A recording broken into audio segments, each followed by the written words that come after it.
Kofi Mensah arrived in the United States full of hope. He had left Ghana, his home, to pursue a better future for his family. With a degree in engineering and years of experience in construction, he believed his skills would secure him a good life. But what he didn't know was that the system he'd placed his faith in was about to betray him in the most brutal way. The moment Kofi stepped off the plane at JFK International Airport, he felt an overwhelming sense of possibility. He had secured a work visa with the promise of employment at a construction firm in New York City. His wife, Amma, and their young daughter, Nana, were still back in Ghana, waiting for him to establish a stable life before they joined him. He quickly found work in construction, earning a decent wage. But despite his skills, he noticed something troubling.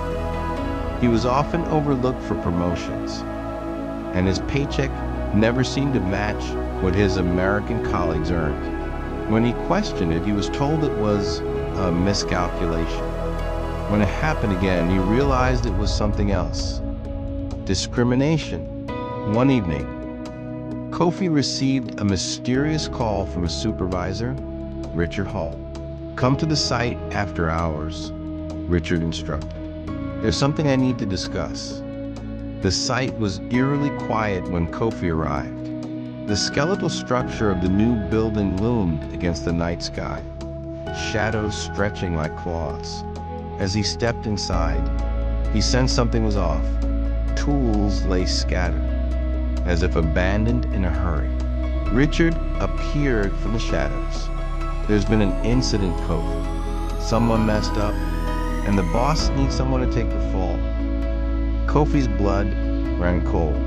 "What do you mean?" Before Richard could answer, a loud crash echoed through the building. Kofi turned in time to see a scaffold collapse. A body tumbled from above, hitting the ground with a sickening thud. Panic surged through him. He ran to help, but it was too late. The worker, a man he barely knew, was lifeless. And then he heard sirens. Red and blue lights bathed the site as police swarmed in. Before Kofi could explain, strong hands grabbed him, forced him to the ground, and cuffed him. "You have the right to remain silent," an officer barked. Richard stepped forward, shaking his head in mock disappointment. He was in charge of safety. This is on him. Kofi's mind reeled. A setup. It had all been planned. The media had a field day with the story. Negligent immigrant kills worker. The prosecutor painted Kofi as an unqualified outsider who had no business leading an American criminal. Evidence that could have cleared him, security footage, maintenance logs, mysteriously disappeared. Kofi's lawyer barely put up a fight. The best you can do was plead guilty to a lesser charge. But Kofi refused. He knew he had been framed. Inside prison, danger lurked in every corner. The air was thick with unspoken threats. One night, he woke to find a shiv pressed against his throat. A voice whispered, "Drop your appeal, or we finish what they started." Kofi knew then that his case was bigger than he had realized. Someone wanted him silenced. Determined, he started digging. Through prison connections, he found a former investigator who had been locked up for exposing corruption. "They buried evidence," the man said. "You were set up." A journalist named Sarah Collins picked up his story. "There's a pattern here," she said. "Other black immigrants framed for workplace accidents. This isn't just about you, Kofi." With newfound allies, Kofi's case was reopened. The evidence that had vanished resurfaced, pointing straight to Richard and the company's higher-ups.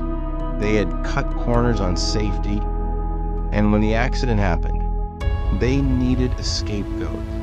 9 years after his wrongful conviction, Kofi walked free. But the battle wasn't over. ICE was waiting for him, ready to deport him. activists flooded the streets demanding justice. If America imprisoned him, America must set him right, they chanted.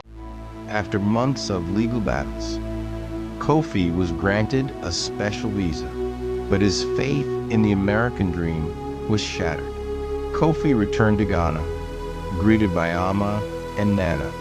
He had lost years, but he had gained something greater, a voice that would not be silenced.